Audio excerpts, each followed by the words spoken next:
سرکار مفتی اعظم ہند رحمۃ اللہ علیہ کی سیرت سے ادب کا جو پہلو ہے، احترام کا جو پہلو ہے، خالد بھائی کچھ اس حوالے سے ارشاد فرمائیں۔ سلمان بھائی، تربیت میں جب ادب آ جائے نا تو پھر وہ محدود نہیں رہتا۔ اصل میں بنیادی طور پر یہ سکھا دیا جائے کہ ادب کیا کیوں جا رہا ہے۔ جب خانوادہ ایسا علمی ہو اور وہاں پر ان ہستیوں کی جو اللہ رب العالمین سے محبت کرنے والے ہیں، اہل اللہ میں شمار کیے جاتے ہیں،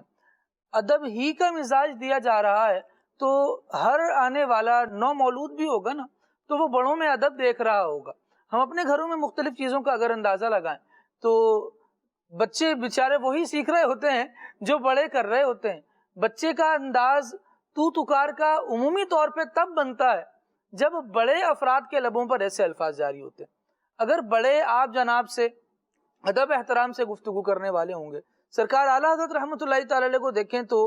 جتنے آپ کے اکابرین ہیں، بلکہ علماء و مشائخین جو آپ کے معاصرین بھی ہیں، اولاً تو وہ ادب سے حاضر ہوا کرتے تھے کہ اعلیٰ حضرت رحمۃ اللہ تعالی علیہ کو اعلیٰ حضرت کا جو تاج آپ کے سر پہ تھا اس کی وجہ سے ادب کیا کرتے تھے۔ اور دوسری وجہ یہ کہ وہ بھی کیونکہ صاحبان علم ہوتے تھے تو اعلیٰ حضرت رحمۃ اللہ تعالی علیہ کا انداز ان کے ساتھ بھی بڑا محبت والا ہوتا تھا، اور علمی طور پر اگرچہ دلائل پر تبادلہ ہوتا، گفتگو ہوتی، لیکن کبھی بھی آپ اعلیٰ حضرت رحمۃ اللہ تعالی علیہ کی تحریر میں دیکھیں گے کہ ادب کا دامن نہیں چھوڑا جاتا، ادب کے ساتھ بڑوں کا تذکرہ کیا جاتا ہے۔ ایون کہ معاصرین کا جن کے بارے میں بات کر رہے ہیں ان کے ساتھ بھی ادب کا ایک معاملہ ہے۔ تو سرکار مفتی اعظم ہند رحمۃ اللہ تعالی علیہ میں بھی یہ چیز ایسی کنورٹ ہوئی کہ صدر الشریعہ رحمۃ اللہ تعالی علیہ مفتی اعظم ہند رحمۃ اللہ تعالی علیہ کے اساتذہ میں سے ہیں، اور جب آپ ان کی بارگاہ میں حاضر رہتے تب بھی ایک تو ادب والا انداز ہوتا، لیکن کبھی ایسا بھی ہوتا نا کہ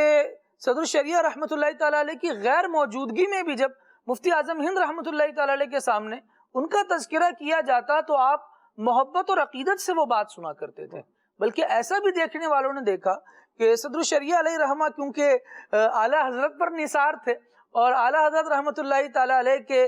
گویا اشاروں پر کام کرنے والے تھے کہ ابھی یہاں چلے جائیں تو یہاں جا کے تدریس شروع کر دی، وہاں چلے جائیں تو وہاں تدریس شروع کر دی، بریلی شریف آ جائیں تو پھر بریلی شریف آ گئے۔ تو یوں صدر الشریعہ رحمۃ اللہ تعالی علیہ تو اعلیٰ حضرت رحمۃ اللہ تعالی علیہ کے ساتھ ساتھ رہا بھی کرتے، خدمت گاری بھی ہوتی، اور پھر جب مظفر رضا خان رحمۃ اللہ تعالی علیہ کو آپ نے پڑھایا تو وہ ایک ادب کا معاملہ جدا گانا تھا۔ لیکن یہ دیکھا جاتا ہے کہ جب بڑی عمر آپ کی بھی ہوئی اور تذکرہ چھڑا صدر الشریعہ رحمۃ اللہ تعالی علیہ کا تو گفتگو ہونے لگی۔ صدر الشریعہ رحمۃ اللہ تعالی علیہ کا نام آتے ہی مفتی اعظم ہند رحمۃ اللہ تعالی علیہ سر جھکاتے ہیں اور آنکھوں سے آنسو چھلکنے لگتے ہیں، جیسے کسی محبوب اور محسن کی یاد نہ آ جائے، جس نے احسان کیا ہو، جس نے شفقتیں کی ہوں، جس نے محبتیں دی ہوں۔ پھر آپ رحمۃ اللہ تعالی علیہ اپنی بھیگی پلکوں کے ساتھ اور بہتی آنکھوں کے ساتھ یہ بات ذکر فرمانے لگے کہ صدر الشریعہ رحمۃ اللہ تعالی علیہ بہت بڑے اور قابل اساتذہ میں سے تھے، اور ایسے کہ آپ جہاں چاہتے وہاں اپنا جامعہ کھول لیتے، اپنی عمارت بناتے، خود استاذ ہوتے تو بہترین استاذ ہوتے، اور جہاں ہوتے یکا و تنہا ہوتے، یعنی ان کا مقابل کوئی نہیں تھا۔ اپنے فن میں اس طرح کے ماہر آدمی تھے۔ لیکن آپ رحمۃ اللہ تعالی علیہ نے اپنا کوئی گھر نہیں بنایا، بلکہ ہمیشہ بریلی شریف کو ہی اپنا گھر کہتے رہے، کیونکہ اعلیٰ حضرت رحمۃ اللہ تعالی علیہ سے ایسی محبت تھی، یہاں تک کہ آپ رحمۃ اللہ تعالی علیہ نے تذکرہ کیا کہ دارالعلوم معینیہ عثمانیہ یہ اجمیر شریف میں، کہا کہ وہاں بھی جب صدر المدرسین ہو کر آپ رحمۃ اللہ تعالی علیہ پہنچے اور وہاں کے لوگ آپ کے ماہرانہ صلاحیتیں جو تھیں ان سے خوب فیضیاب بھی ہو رہے تھے اور آپ کا سکہ بیٹھا جا رہا تھا، تو لوگوں نے کہا کہ حضور آپ کے قدم رنجہ فرمانے سے، آپ کے مسند تدریس پر جلوہ گر ہونے سے دارالعلوم کی شان و شوکت بڑھ گئی ہے، اس کی ویلیو بڑھ گئی ہے، دور دراز سے طلباء آ رہے ہیں اور دیکھ رہے ہیں کہ ماشاءاللہ آپ اتنا بہترین انداز میں تدریس فرماتے ہیں۔ تو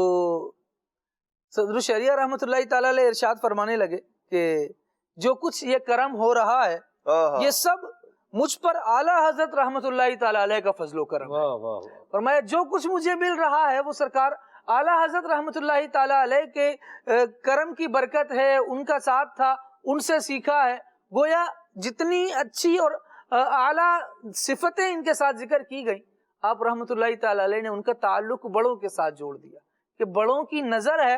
تو یہ بندے کو صاحب کمال کرتی ہے. مصطفیٰ رضا خان رحمۃ اللہ تعالی علیہ کا اپنے استاد صاحب کا ادب اور بعد میں بھی ان کا تذکرہ سلمان بھائی اس پیارے اور محبت بھرے انداز سے کرنا یہ ہمیں سکھاتا ہے کہ اپنے اکابرین، اپنے بڑے، اپنے اساتذہ بالخصوص جو ہیں جن سے آپ نے علم دین حاصل کیا ہے ان کی محبت دلوں میں ہونی چاہیے، ان کا ادب ہونا چاہیے، اور ان کے ساتھ جب بندہ ان کی غیبت میں بھی ان کا تذکرہ ہو، ان کے پیچھے پیٹھ پیچھے بھی ان کی بات ہو، تو پھر وہی بات ہونی چاہیے کہ ان تک پہنچے تو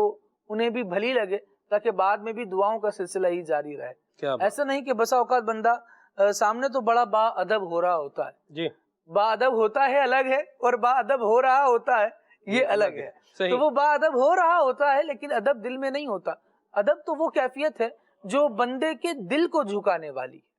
جب دل میں ادب آ جاتا ہے تو اعضاء پھر اس کے تابع ہو جاتے ہیں. جب دل میں ہی ادب نہیں ہوتا تو ہم لوگوں کو دیکھتے ہیں کہ بیچارے بے ادبی کی وجہ سے اچھے علم و فن کے ماہر، آپ تاریخ کا مطالعہ کیجئے تو بے ادبی کی ایک بے ادبی نے ان کا سارا علم و فضل جو ہے وہ خاک میں ملا. اور جہاں ادب تھا تو وہاں نبی کریم علیہ الصلوۃ والسلام نے خود خواب میں آ کر ادب کرنے والوں پر شفقتیں فرمائی، خود علم دین سکھایا ہے. جو ادب سے محروم ہو جاتا ہے، یہ صوفیہ کا بڑا زبردست مقولہ ہے، فرماتے ہیں جو ادب سے محروم ہوتا ہے پھر وہ بھلائی سے محروم کر دیا جاتا ہے. اللہ ہمیں با ادب بنائے، اللہ ہمیں ادب کرنے والا بنائے. بڑوں کا بھی ادب کریں، بڑے بھائی کا بھی ادب کریں، بڑا بھائی ہے اس کا بھی ادب کریں، بڑی بہن ہے ان کا بھی احترام کریں.